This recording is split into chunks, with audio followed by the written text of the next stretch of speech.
Hello YouTube and hello Rumble. Welcome to the second installment of Old Guy Observations.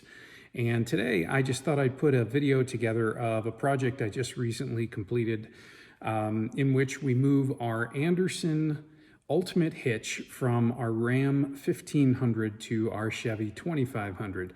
And the deal or issue here is that I've had a bunch of questions on this Andersen Ultimate Hitch, so we're going to cover a little bit of information about that, and then also discuss the trailer that we pull, which is an Escape 5.0 TA, which is a tandem axle, and it's a fifth wheel, and a lot of people make a lot of comments about a half-ton pulling a fifth wheel. So with that, I just thought what we would do is get into the right into the meat of this, in which we talk about some of the challenges of that 1500 pulling the fifth wheel.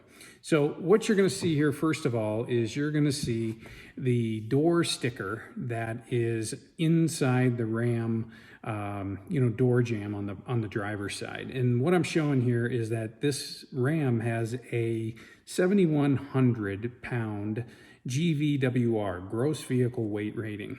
And basically what that means is that's the maximum amount of weight that can be carried on the vehicle frame. So that means the vehicle itself, that means everything you put in it, the oil, gas, any cargo that we put in.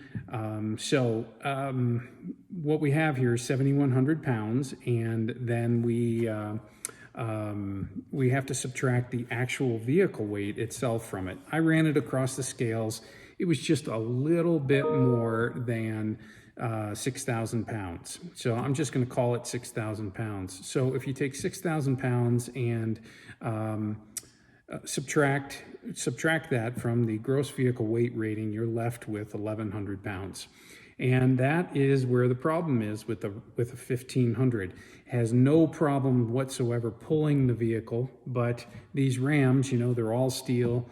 All the Ford guys can chime in now, that the Fords are aluminum. But in this case, it makes a big difference, because I think from what I heard and read and all that, most of the Fords are about 5,300 pounds, where this Ram is about 6,000 pounds. And that 700 pound difference is a huge deal when it comes to how much cargo your vehicle can carry. So with all that said, let's just do some quick math here. The pin weight of this Escape 5.0 TA that we pull is it's, I think, about 650 pounds. Actually, I know it's about 650 pounds. So right there, that is more than half of the available 1,100 pounds. You put my wife and I in there, and I'm just going to call that 350 pounds. So that gets us up to, 1,000 pounds right there. And then we put, we've got two labs, I was going to say. They're both combined weight about 150 pounds. This is before we put any coolers, any food, any of our luggage, any of that. And realistically, you can see pretty quickly that we're well above this 7,100 pounds. As a matter of fact, I would say realistically, we're probably pulling closer. Driving down the road, I would say we're probably 7,400 to 7,500 pounds. There's probably a bunch of guys that are going to jump on, guys and gals that are going to jump on here and say that's not a problem, but you know what? It's just one of those things that I was never comfortable with it because of the weight, exceeding the weight rating of the vehicle. If I ever got into an accident, I don't know, with our society today, whether I would be liable. I bet I would. And so as a result of that, I just was never really comfortable with the total weight here. So the next thing we're showing here is this is the door sticker from the Chevy 2500HD. And essentially what we're showing is that the gross vehicle weight rating is 11,350 pounds. So what is that? That's 4,200 pounds 4,250 more than the Ram. Now, granted, this vehicle weighs a lot more than the Ram, more than 2,000 pounds more than the Ram. That's what I'm circling here with the curb weight. But either way, I went from 1,100 pounds of room there, meaning that cargo I could load into the Ram, to this vehicle about 3,300 pounds. So plenty more room. And so really, this shouldn't be a surprise to anybody. A 2500 is, of course, a much heavier duty truck. It's designed for this type of thing, whereas the Ram really is, it'd be fine with a bumper pull, but certainly not putting, you know, a lot of weight in the vehicle itself.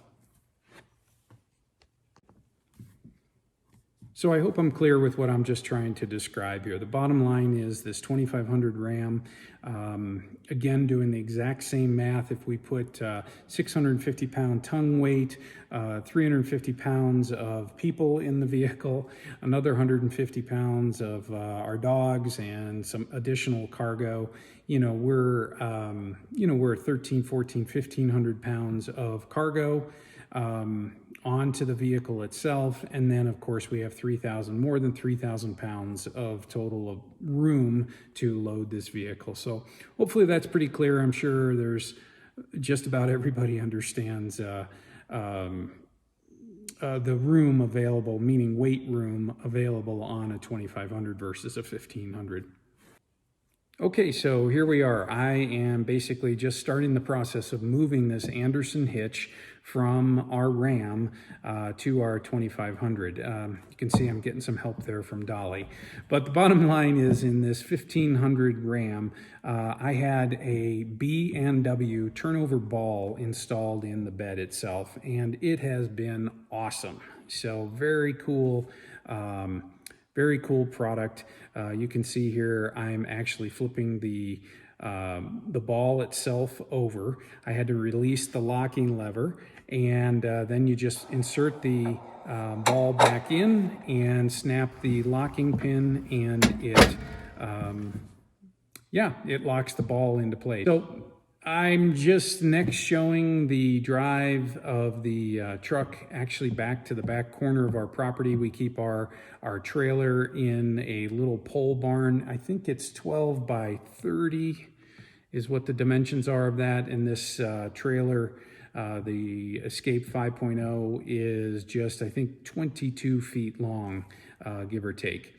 Actually showing, got some help here from my son. My son and his wife are actually moving from Panhandle of Florida, Eglin Air Force Base, all the way up to Anchorage.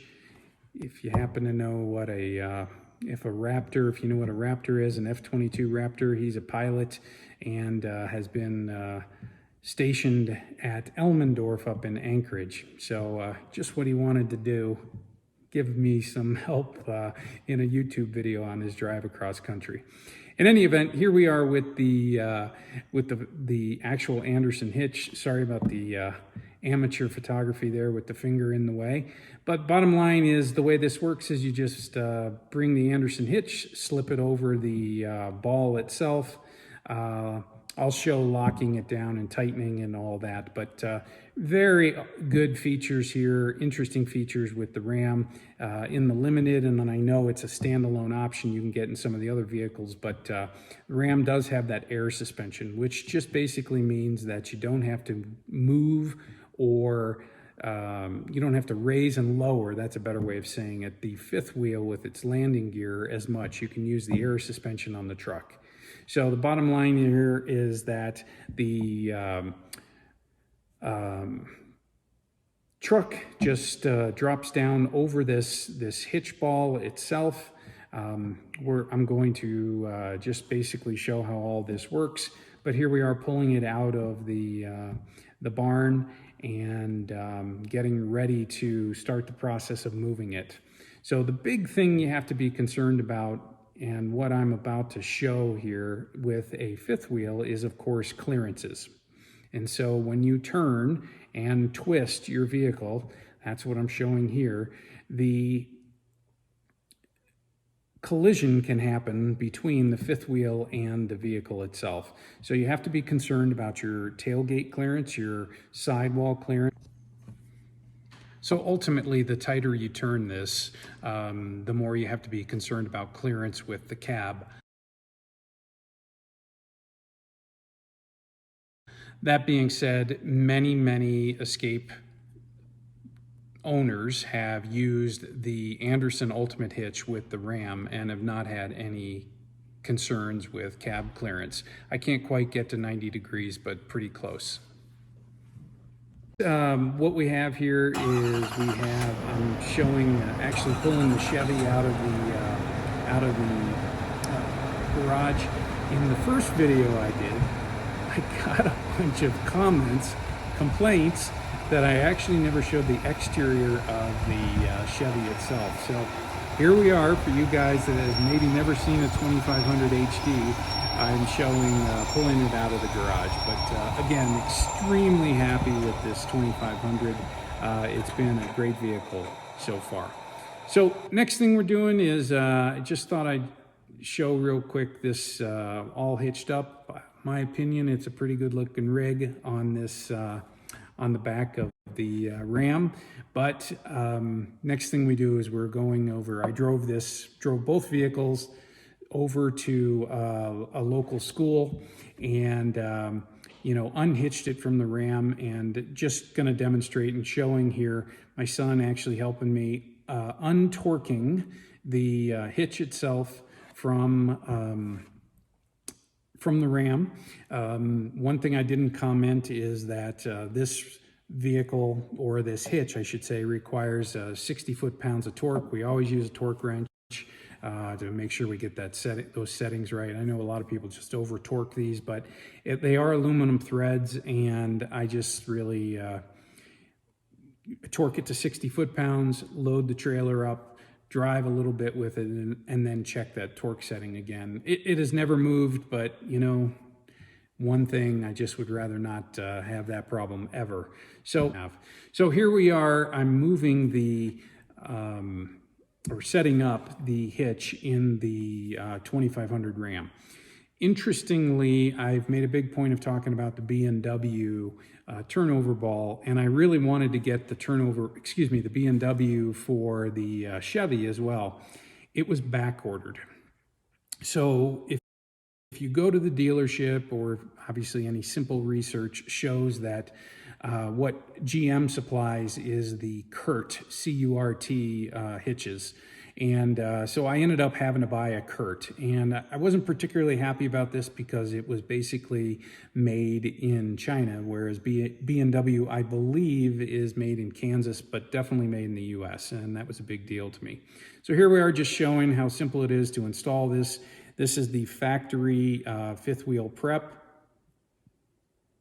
We put the chain locks in and put the ball in.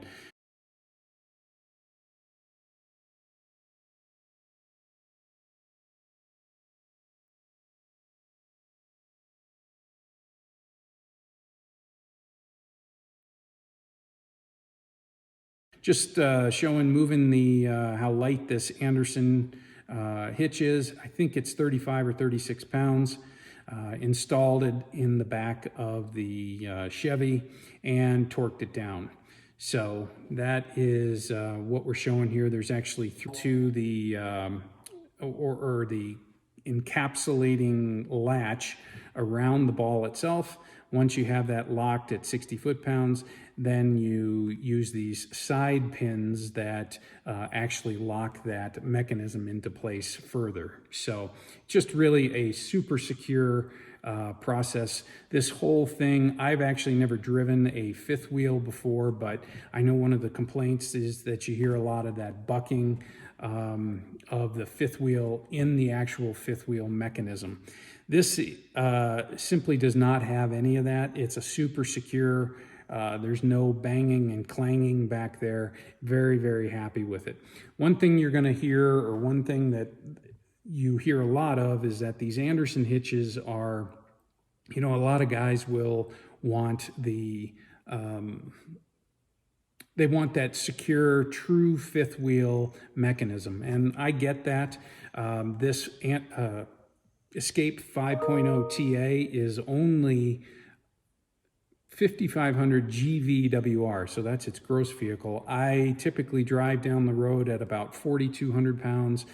We typically don't drive with the tanks full or any of that. We certainly could, but we just don't.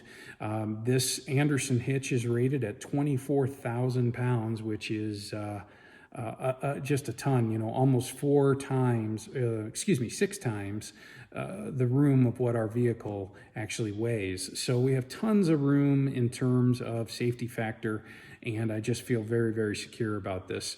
And obviously, we don't do a lot of tailgating. I don't jam on the brakes ever if I can avoid it, obviously. So that's, I'm very happy with this whole setup of this Andersen Ultimate Hitch. Okay, so what I'm showing here is Andersen calls this a ball funnel. And the bottom line is that this is the mechanism that attaches to the pin on your actual trailer, and it goes around the ball on the Andersen hitch itself. The ball has to be, the funnel has to be secured and torqued. So here's what I'm showing, torquing this. Again, 40 foot-pounds in this case is what's required. But I do want to explain what our thoughts and what the concerns were with moving this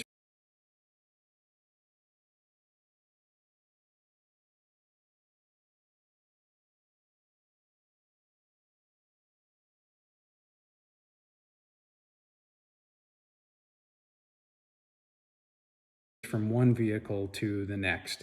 Obviously, lots of people had towed the escape trailer with a Ram before. What I've done is obviously move this to this 2500, and the issue or challenge is that the Ram has a 67-inch bed. So the midpoint on that, which is where the turnover ball was mounted in the Ram, was about 33.5 inches. That's midpoint of 67 inches. So the Chevy's bed is 82 inches. So the midpoint of that would be 41 inches. As you can see in the original video or a few seconds ago, the ball funnel itself was facing to the rear of the trailer. So what I did is I loosened it, turned it around so that the ball funnel would essentially reach further into the bed. So that's what I'm showing here. I turned it around, closed the tailgate. My son's closing the tailgate, and you can see that the pin box itself is right above the tailgate and is going to cause some pretty significant damage as soon as we hit the first bump. So my next thought was, well, maybe because the ball itself on the Andersen hitch has 3 positions that can be raised and lowered. I actually had it in the lowest position, which is again where the knowledge base from the forums had told me to put it. It worked awesome, never a problem, never close to even contact. So the first thing I did in the Chevy then was, oh, look at how close the pin box is to the tailgate. We actually raised it. So that's what I'm showing here. We raised it to the highest position, dropped the trailer back down onto the ball, and reality of it is it's a little bit better, but obviously it's going to have a lot of contact, and that's actually what what I'm trying to show here is that it's a little bit better, but still going to be a problem. So if you look closely, we turned that funnel ball back around and had it facing now to the back as opposed to the front. Again, more amateur photography here with my finger. But once we drop this down, you can see we close the tailgate, and the tailgate is clearing that no problem. So I never really understood. It took me a little while to understand what was going on and why this was. And then I remembered when I was doing the research on this Chevy 2500, what they actually did is they located the ball for the gooseneck in the Chevy 4 inches behind the axle of the Chevy. And a lot of people, a lot of journalists challenged Chevy on that, but the bottom line is Chevy just, had their answer was that the center of gravity and the loading of the vehicle was best at this point.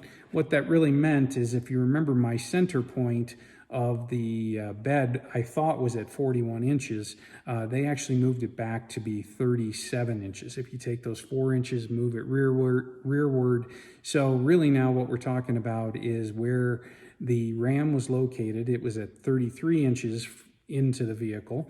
This one, if you take the 41 minus 4 inches, you're at 37 inches. So you're really only 3.5 inches further into your vehicle. And you can see there's plenty of clearance here happening. I'm going to show a bunch of turns, actually backing the vehicle here and turning it.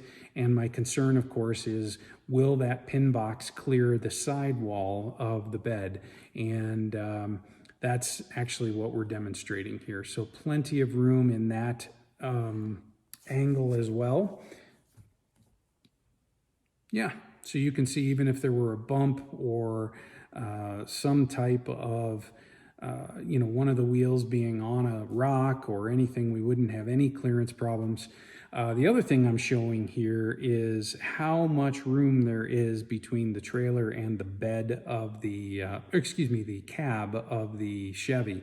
Plenty of room. I could go past 90 degrees. I think I'm at about 80, 85 degrees here, and I've never had to back that tight with this trailer. The total trailer length from the back bumper to the tip of the pin box is 22 feet, 2 inches, I believe. So plenty of room. So in any event, we ended up, I'm just demonstrating here that we ended up actually lowering the ball back down that we had raised before because the nose of the trailer was a little bit higher. It wasn't quite riding as level as I wanted to. So here, my son's just demonstrating, we hooked it up to the chain locks. Now we're demonstrating that even with the ball a little bit lower, there's still plenty of room. It moves well within the bed and no areas of contact. So, yeah, you can see plenty of room. So there it is again in the, so to speak, jackknife mode, where with the ball at its lowest point, it's not going to hit the cab. And you can see what I'm trying to demonstrate here is that now it's riding pretty level. That trailer's riding pretty level. Really is just really pulls super, super well through the whole thing. Again, think it's a good looking rig. So yeah, and then here is the getting ready. We're pulling out, taking this to the mountains.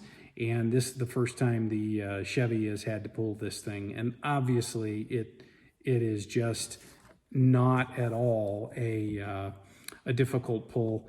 Truck hardly even knows it's back there. Interesting, in this entire process, I think we went about 1,200 miles. Yeah, about 1,200 miles in it. We averaged about 14.4 miles on that. Most of it was highway, I will say, at mostly 70 miles an hour. But you couldn't even tell it was back there, as is not a surprise to anybody. But that's where we're at on this whole thing. So I just thought I'd share that with you guys. I'll probably do a video on the actual Escape trailer itself. It's been it's a great fifth wheel, been very happy with it. So I'll show the inside of that and some of the, the pros and cons of that as well. So I think at this point I'm supposed to say, if you like this video, please subscribe and hit the thumbs up button. And I'll continue to do these videos. But thanks for your time today. Hopefully you learned something. And I will say that just final comment here, this Andersen hitch, there's a lot of very positive comments, but then of course there's the group that has had problems with it. It's been perfect for us, very, very secure. We're nowhere near its limits, so I think that's probably a pretty a significant contributing factor. But I would not hesitate to get it again, and I recommend it to everybody. So appreciate your time today.